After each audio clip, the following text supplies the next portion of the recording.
What if Tensura, the Jewel of Tempest? By KatarinaTempest. Rimuru was taking a break after the entire orc invasion incident and decided to take a stroll through the forest. While walking along, he runs into a monster that was run out of their home by the orcs and lost their entire family to the attack. With nowhere to call home and no family to go back to, Rimuru accepts the monster into the new and growing town as his adopted daughter. The story will follow the main story beats of the light novel, but events will be changed due to a close bond forming between Rimuru and the new monster. The bond will be explored along with the world around the two of them, giving more depth to the characters and allowing them to move outside of the main story's narrative.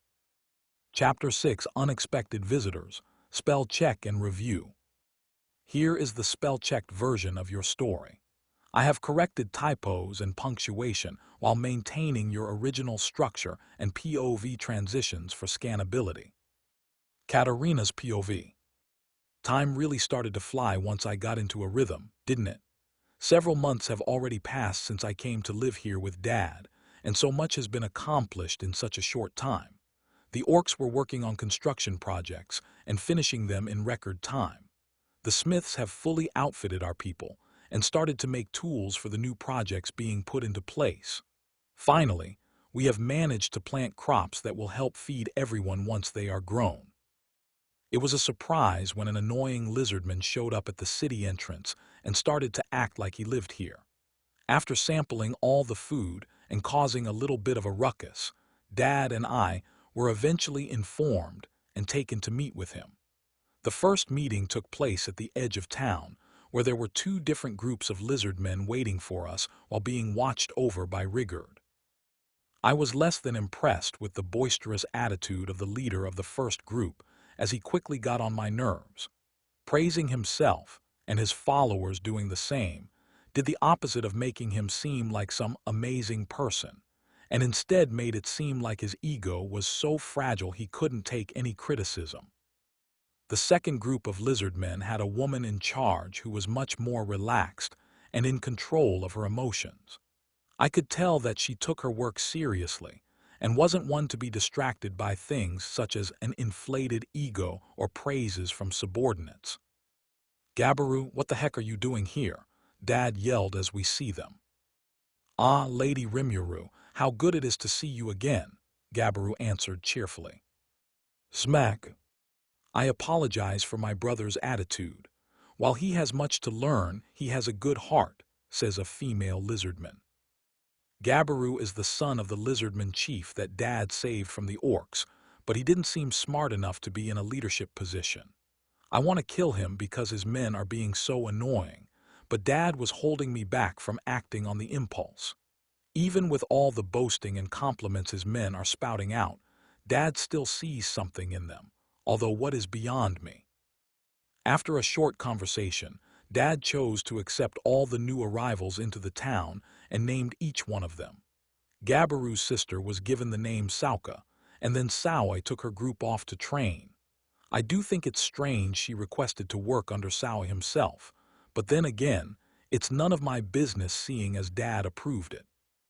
It was a good thing that Dad didn't let me kill Gabaru, though, as he has been put to work in the sealed cave behind our house to help cultivate the herbs needed for healing potions.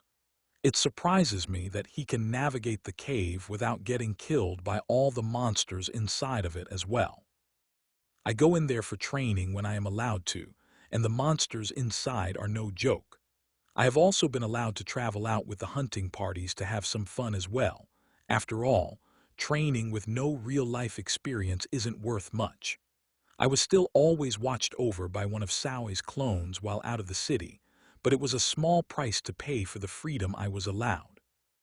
I was able to convince Gabaru to teach me how to fight with a spear as well, taking me a step closer to trying to learn combat styles for all weapons. Gopta joined us at some point wanting to learn how to use his spear that was a part of the Wolf Rider's equipment. While both Gopta and Gabaru seemed far too childish to me at the start, they eventually grew on me as we trained. With each training session, I could see that the two of them really cared about their work and put their all into training even as they complained constantly whenever they were beat. I thought that if I could learn fighting styles for all weapons, then it would give me a fighting chance regardless of the situation I might find myself in. If I am weaponless in a strange place, I could pick up anything around me and use it effectively.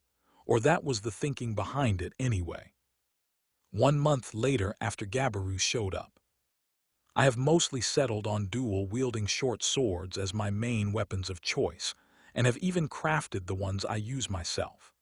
I picked them after realizing that my size could be used against me by people who have a longer reach, allowing them to effectively always keep me at a distance. After figuring this out, I wanted to use my size to my advantage. I started using a shorter sword that allows me to get in under the guard of my opponent, in close enough range where they couldn't retaliate or evade my strikes easily.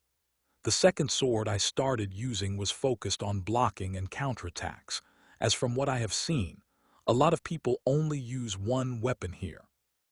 This meant a second weapon could be a huge advantage in a real fight, or at least that is how I saw it.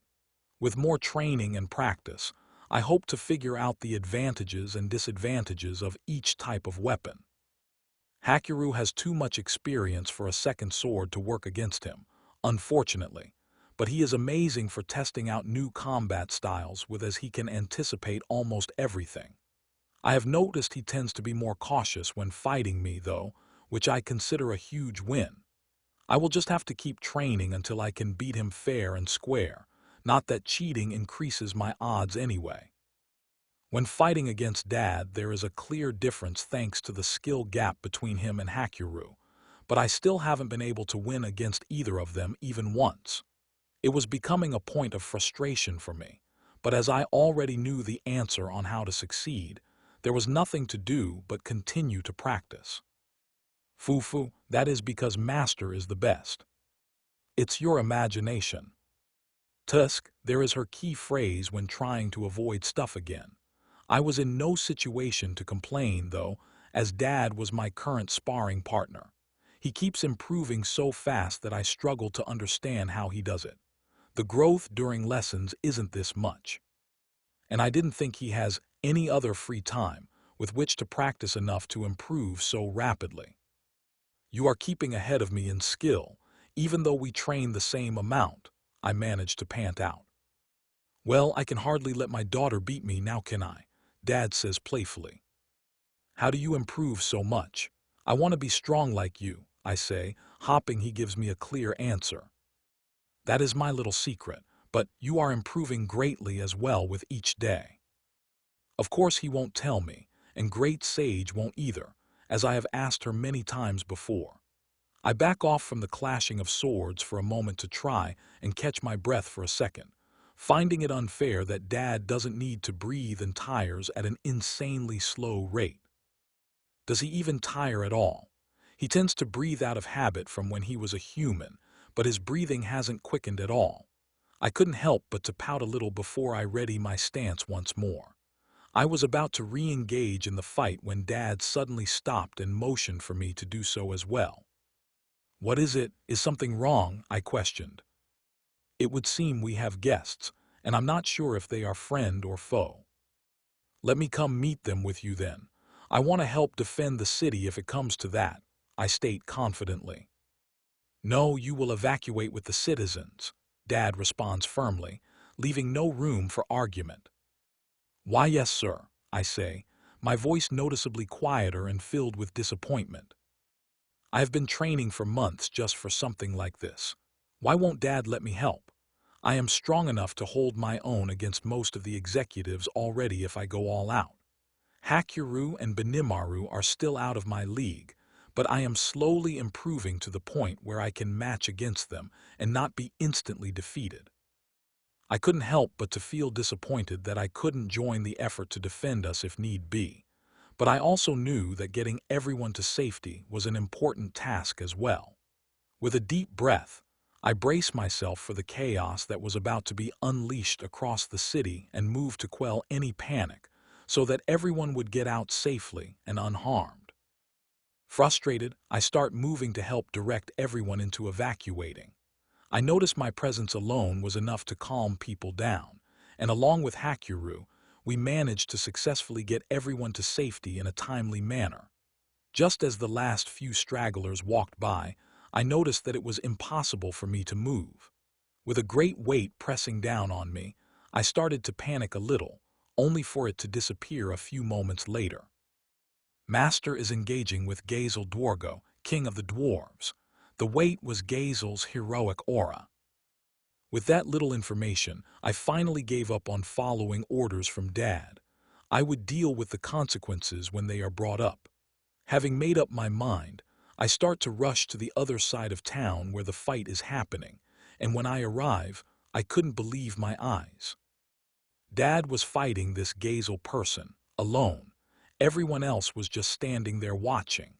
Conflicted, as I knew they should be helping, but also knowing there had to be some reason behind why they weren't moving, I slowed down a little to observe. When I finally reached where everyone is standing, I watch as the last combination of attacks is completed and both sides back off. Unable to hold myself back anymore now that the fighting is over, I rushed forward and embraced Dad in a tight hug.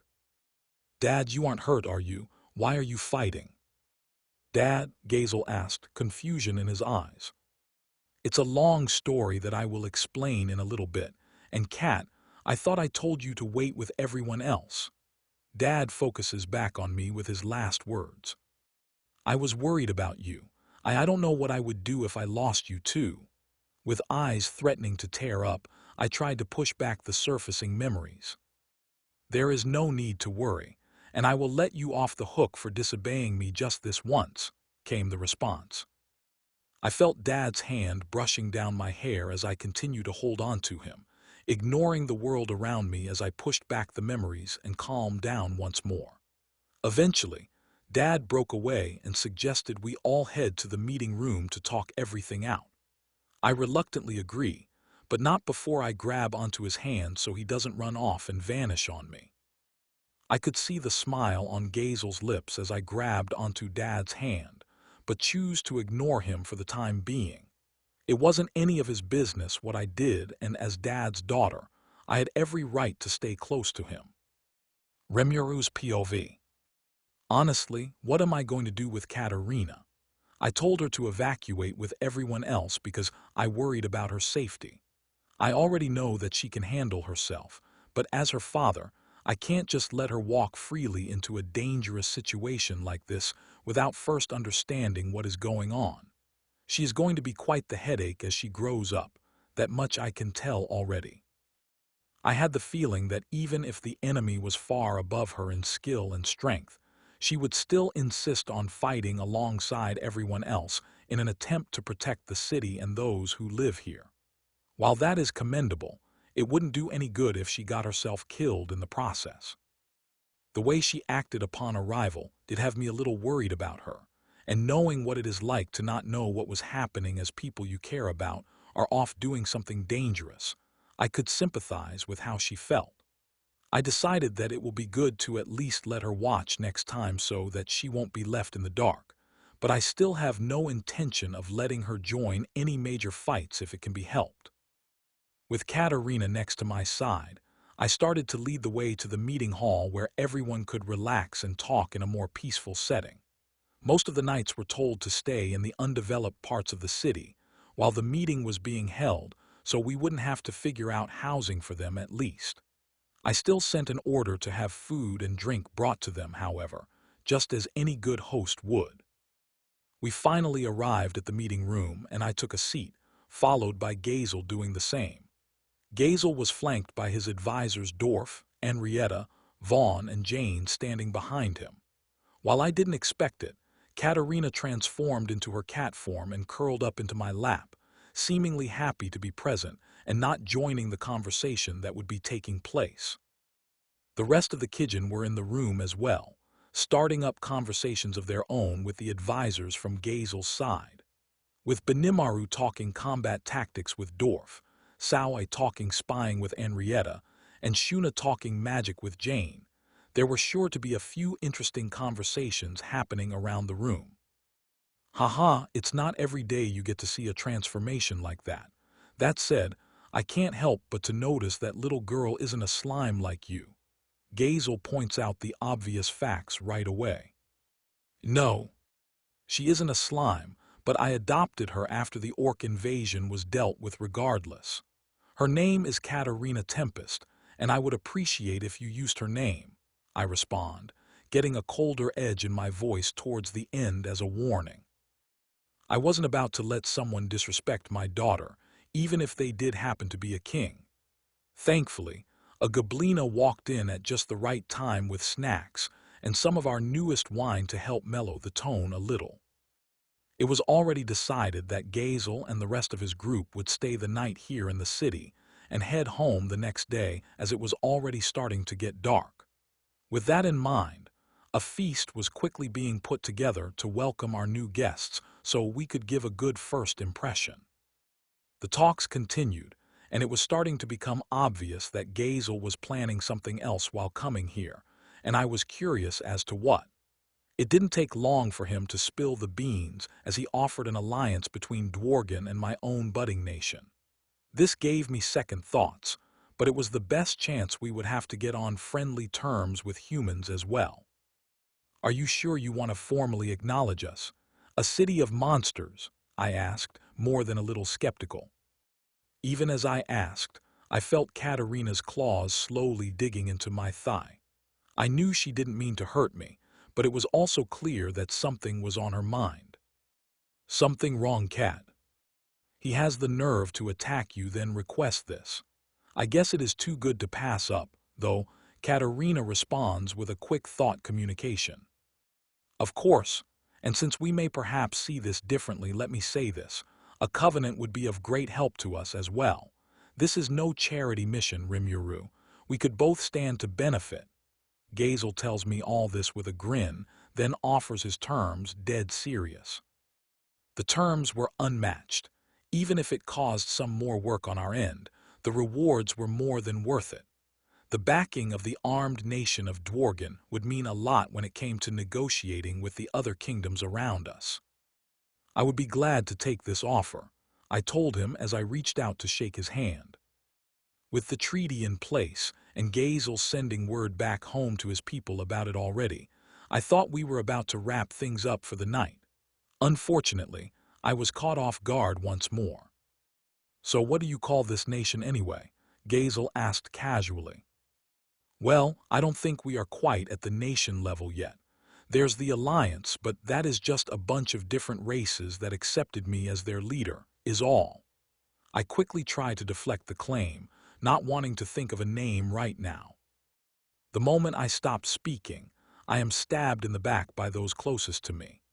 Benimaru, Shin, and Trainee all speak up one after the other, shooting down my weak deflection. Each one states that we are basically already a nation, and that most of the monsters in the forest are already considering if it would be worth it to join us. Fine, fine. Well, how about the Jewel of Tempest Federation, Tempest for short? I finally gave in and picked a name. This city shall be called Rimuru then, after our great lord, Shin piped up. No fair, I want a city named after me too. Katarina spoke up, sending her thoughts to everyone in the room. Her reaction gathered several laughs at the sudden demand, and I was more than happy to let her have the honor. I didn't want the embarrassment of having a city named after myself, so her offer was the perfect chance to get out of the situation. How about we call this city our capital city, Katarina, then? It will be the jewel of achievements in this world as we progress into the future, much like Katarina herself is the Jewel of Tempest. I offer, hoping others would take it.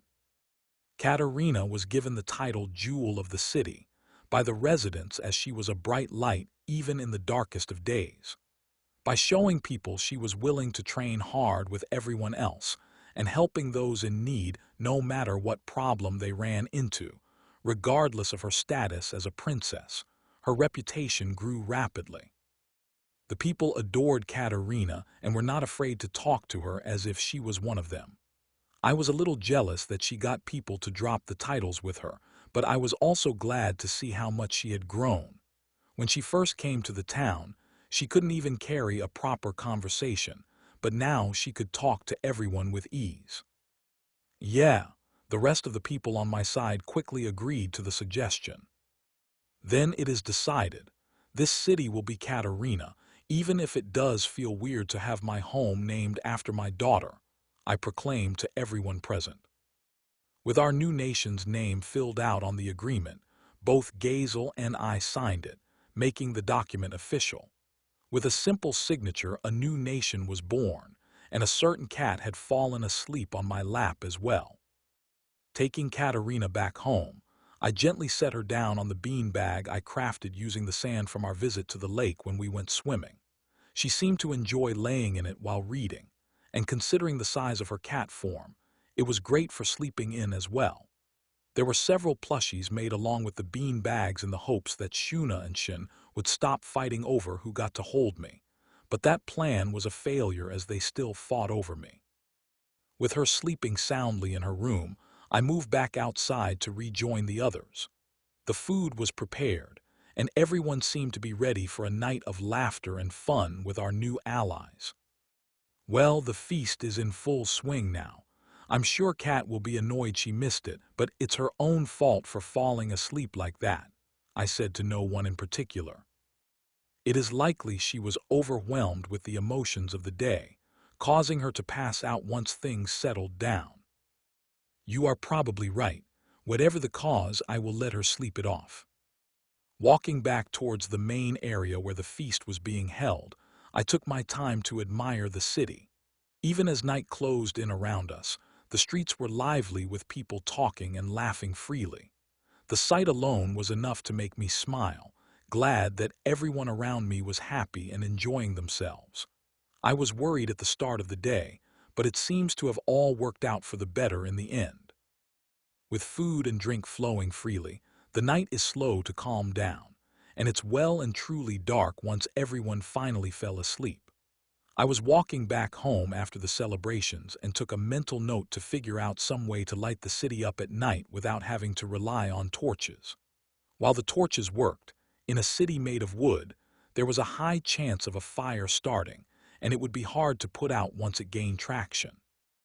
The next day, I decided against training in the cave last night, not wanting to draw the attention of Gazel or his people, and instead slept the night away.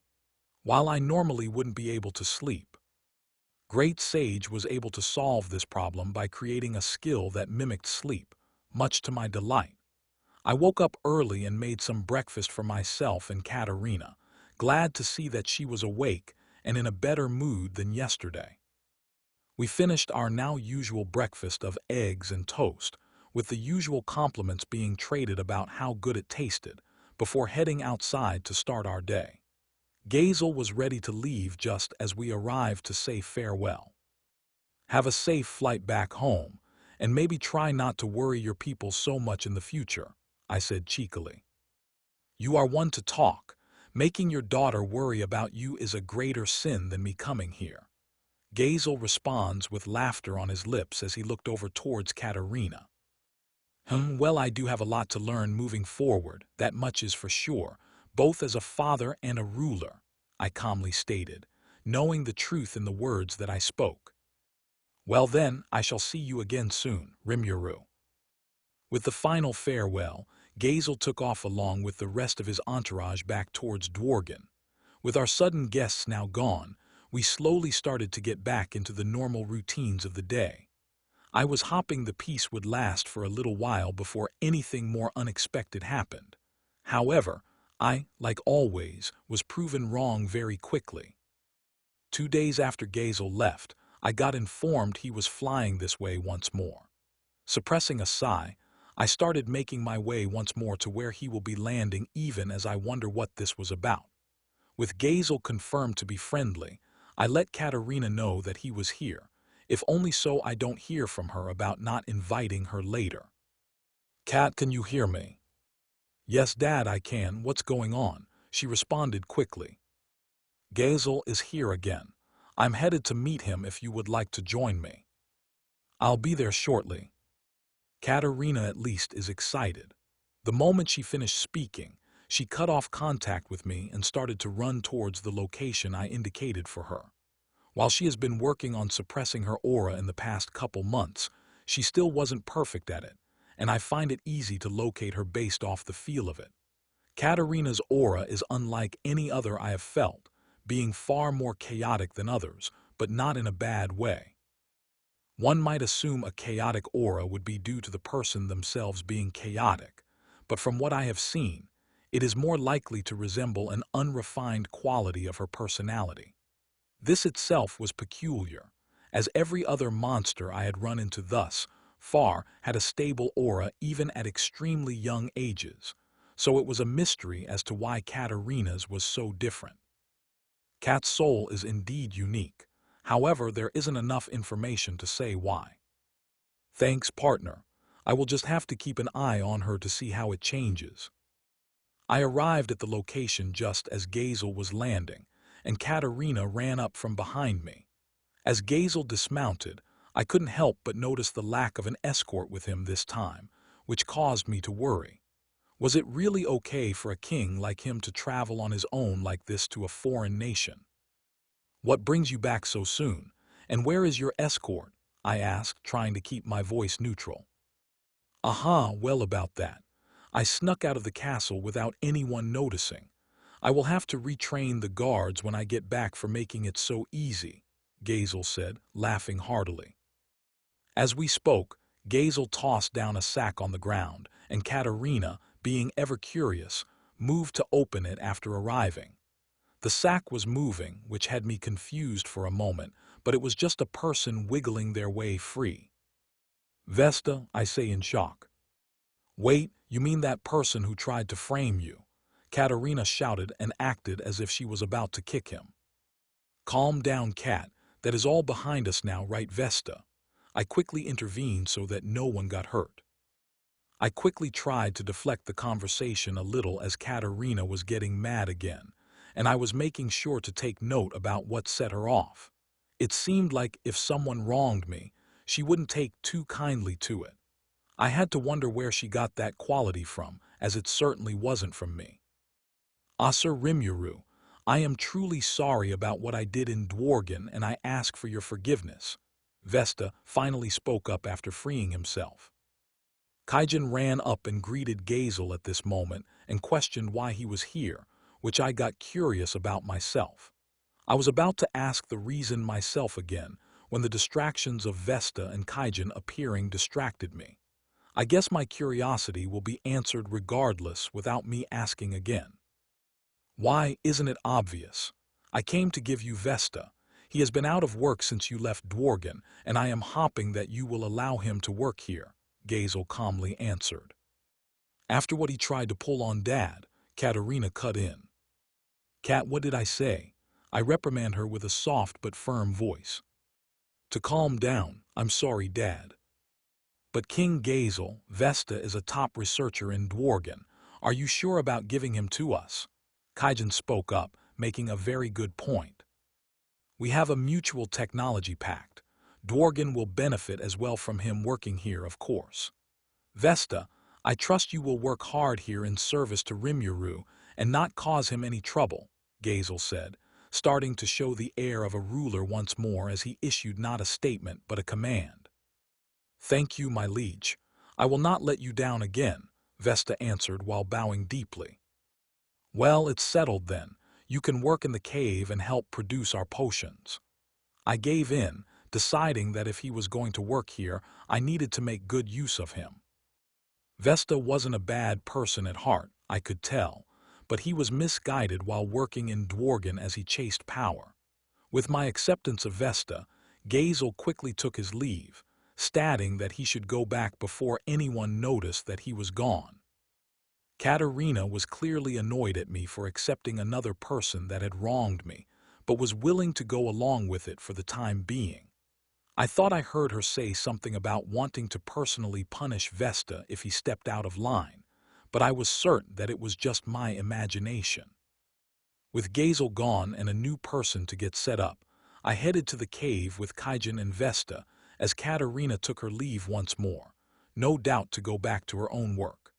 I was starting to get the feeling that we wouldn't have true lasting peace for some time. With Dworgen backing us, it was only a matter of time before other nations started to take notice and chaos would undoubtedly follow. I had no idea how spot on my worries were, however, and the stage was set for an interesting time going forward. With Vesta quickly settled in and Gabaru charged with protecting him while traveling to and from the cave, the new discoveries were quick to start. In short order, lights were being made to help Vesta accommodate a lab in the pitch-dark cave, and were carried over to the streets of the city to help light them up at night. Teleport circles were added in key locations to make traveling easier, and healing potions were slowly starting to be manufactured, thanks to the abundance of herbs the cave had to offer. With all the new things being made and implemented, the city underwent another large change as the technology was being added into everyday life. The citizens were quick to adapt to the new changes, and with each new advancement, Katarina slowly started to warm up to Vesta as well, managing to drop her anger towards him completely. Just as life got back to normal, or rather, gotten used to the new normal, a new arrival would throw everything into confusion once more.